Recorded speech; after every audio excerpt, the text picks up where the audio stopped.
You have asked. Honorable Keteru talked about PR, and many of you have talked about PR.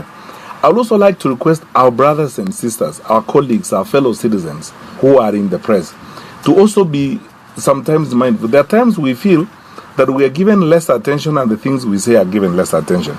I will confirm to you here on record that throughout last week when this Miguna business was happening, our head of communication, Mwanamwenda Njoka, and Wangoi issued communication daily on what had happened with the migration. But that was not covered or given as much prominence as the drama that was playing out at the airport. Miguna was born in this country. He is one of us. Like a responsible government, we actually can't develop an attitude towards our own people, as it were. It's just that we require that all of us live by the law that we have decided we are going to live by. It's as simple as that. We don't think the gentleman is a problem. In fact, we fear that he may be a big problem to himself more than to anyone else in this world. So we will do whatever it takes to support him, however he will be needed, so that he is less of a problem to himself, because that, I think, is the worry that any government would have, as it were. Secondly, there is an issue I would like to speak to very passionately from my heart, and this is the issue of inter-branch relations between the judiciary, the executive, parliament, and so on. Honorable members, many of those democracies we admire are 100, 200 years old, and if you spoke to those who have studied them, they will tell you nation building is a painstaking and long journey. We've started. I want to confirm to you here again on record, as government, we respect the judiciary. We will obey all court orders without exception, all of them, and we will do as we are directed by the courts. All we are asking is that let us not pay so much attention to the check side. Let us also pay attention to the balances side, because it's supposed to be of checks and balances, so that we don't overreach. Judicial overreach can be as harmful as executive branch overreach or as legislative overreach, as it were. So that if we go beyond, because for example, if you are able to give ex parte orders on firearms, for example, and the Firearms and Licensing Board has got the professionals who can analyze and say, Honorable Ngunjiri has posed particular challenges, let us suspend his firearm license. But then you overrule that, and you don't have tools to review his situation. The person who has the tools to review the situation is the Firearms and Licensing Board. Then you are going a little bit beyond, where you're supposed to be. It's good enough for you to say, after I've reviewed Honorable Ngujiri's application, I think he was not treated fairly. Then ask us to treat him differently. But you see, when you make a complete determination and you throw us off balance, there is a little bit of going beyond, where we are supposed to be. And that overreach hurts balance. But I can assure you, we respect the judiciary. We will continue to work with the judiciary. We also worry as much as you do, because when a judge makes an order stopping us from collecting tax, then the Judicial Service Commission will go to the Treasury for money. So, surely, do you see the relationship? I mean, where are we? Because that tax is how we will get money that the Treasury will give you to manage the Judicial Service Commission. We all need to have this, patient engagement with each other. My suggestion, and we have thought about this with colleagues in the ministry, is constant engagement and constant discussions with the leaders of the judiciary and constant interactions and a very positive attitude. Honorable members, this problem, 50% of it will be solved by attitude. A positive attitude. Having a positive attitude that says, these are my brothers. They may have a point. Let me listen to them. An attitude only can solve most of this issue. So even you, as our honorable members of parliament and leaders in the legislative arm of government, maybe through your committees, you will begin a new system where you have more interaction with the judiciary, more engagement, so that we can understand each other, reduce the friction, so that we can move the country forward. And when they have made decisions, I can assure you we will respect the decision, except that we also need now to intensify our engagement. But there is no problem. I can tell you this. I don't think there's a problem in the nature in which people think between the executive branch and the judiciary. There could be a few judicial officers, as I said, and they probably will not number more than 5. There are few judicial officers and so on. And as I said earlier, the law requires us that we go through our bridge. Our bridge is the Attorney General. Even the challenges we have right now on this particular matter, we have presented a petition to the Attorney General. The Attorney General will take it to the Judicial Service Commission on those judicial officers, and the Judicial Service Commission will decide and guide us how we will go.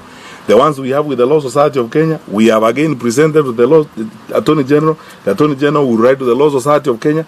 I think that is the orderly way in which we can operate. We can't go out there shouting at them and so on and so forth. We will try to be as orderly as we can. What we are bleeding for as we go along is that a measure of responsibility on each of us, and we'll have to continue engaging. Lastly, but not the least, on the issue of the Canadian High Commission, I feel constrained to say this because it would be unfair if I left this without saying it. We enjoy a very strong relationship with the Canadian government and the people and the nation. We have a very strong relationship. I am aware, and you know, honorable members, we will tell you in more details, for example, the Canadian government support to the efforts of UNHCR and the activities that we are doing in terms of dealing with refugees and so on. We have huge development programs with the Canadian government. We enjoy a fantastic relationship. Our colleagues in the Ministry of Foreign Affairs have done very well. And if you look at this issue, by the way, at every turn and bend, they have been 100% responsive. When we called them on the matter, they were able to extend consular services to Miguna. And they have remained in communication with us as we go along. I wouldn't actually get to a point of requiring them to explain. I would manage relations differently by working with them, because they themselves are also suffering as much as we are suffering on this issue. Because when you have your 3 consular officials at the airport begging this guy and telling him, hey, look, so what less have they done than we did? I mean, we've worked very well and they've been very helpful and cooperative, and we'll continue to work with them. The Canadian High Commissioner has been fantastic in working with my colleagues at the Ministry of Foreign Affairs. So we'll leave it at that. I would not make any demands on them more than what has already happened, as it were. We'll continue working together, and there are so many of our people who are in Canada right now. Some have applied to regularize their citizenship, and we will continue working with them on the scholarship program, on education, and all those issues that we work with the Canadian government. Lastly, I want to urge you as a committee, because you are our front desk to Parliament, because it's through you that we come to Parliament, and it's through you, therefore, we engage with others. I would like to ask you that both now and as we continue in the future, we will continue discussing some of the things we need to do to support the security sector. Our Inspector General and his team do a fantastic job. That does not mean that they will not have challenges or issues. When they do, we find a way of resolving them for the good of our country as we go forward. So I wouldn't blame police officers and say they have done this or they have done that. Movement of police officers is a routine thing, and it happens all the time. I don't think the movement of Mr. Ndolo from the port had anything to do with what happened last week. The Inspector General, from January, you have observed yourselves, from January, he has been actually moving officers around who have served X number of years and so on, and it continues. It will happen tomorrow, it will happen the day after, and so on. I don't want a police officer who's senior like that to feel that he is being punished or so on. It will demoralize our people. These are our brothers and sisters. These are people in the line of duty. They do a fantastic job. Where challenges are there, we come together and cross ranks and deal with them as we have dealt with this one. Lastly, Mr. Chairman, on my own behalf and on behalf of my colleagues from the ministry, we are very grateful once again for the time that you have given us. We are very grateful for your understanding, and we promise that we will be available. Of course, we are bound by the requirements of the Constitution to be accountable and to come to you. Anytime you require us to be before you on an issue of this kind or any other in our sector, we will willingly do that, and thank you so much. Yeah, thank you. 1 minute. The minister has not tackled my concern of the court order on victims, and they've not been interdicted. The technicality, it's out there in public domain. Also, the rest of the public service, they are like, if an officer is always convicted, they are interdicted. What is the technical bit with this kind of order? Mr. Chairman, it's good to clear about the issue. If it may please you, I think I need to clarify this, and I said earlier, we have gone to the Court of Appeal on that decision. And again, in that same vein of respecting court decisions and court orders, I don't have to discuss the matter here when it's already before the court. Because the next thing I'm going to be told is, again, I'm being contemptuous of the same court, because the matter has gone to court at the moment. It's a live issue as we speak right now in the Court of Appeal. Yes, the last thing I wanted to ask from you is a follow-up on IPOA. Maybe you'll update me on IPOA, what you agree with them, because we need to know because of police. And then also, if you can give me your written presentation on today's presentation. And if you can give only one, let my co-chair here say something you want. Thank you, Chair.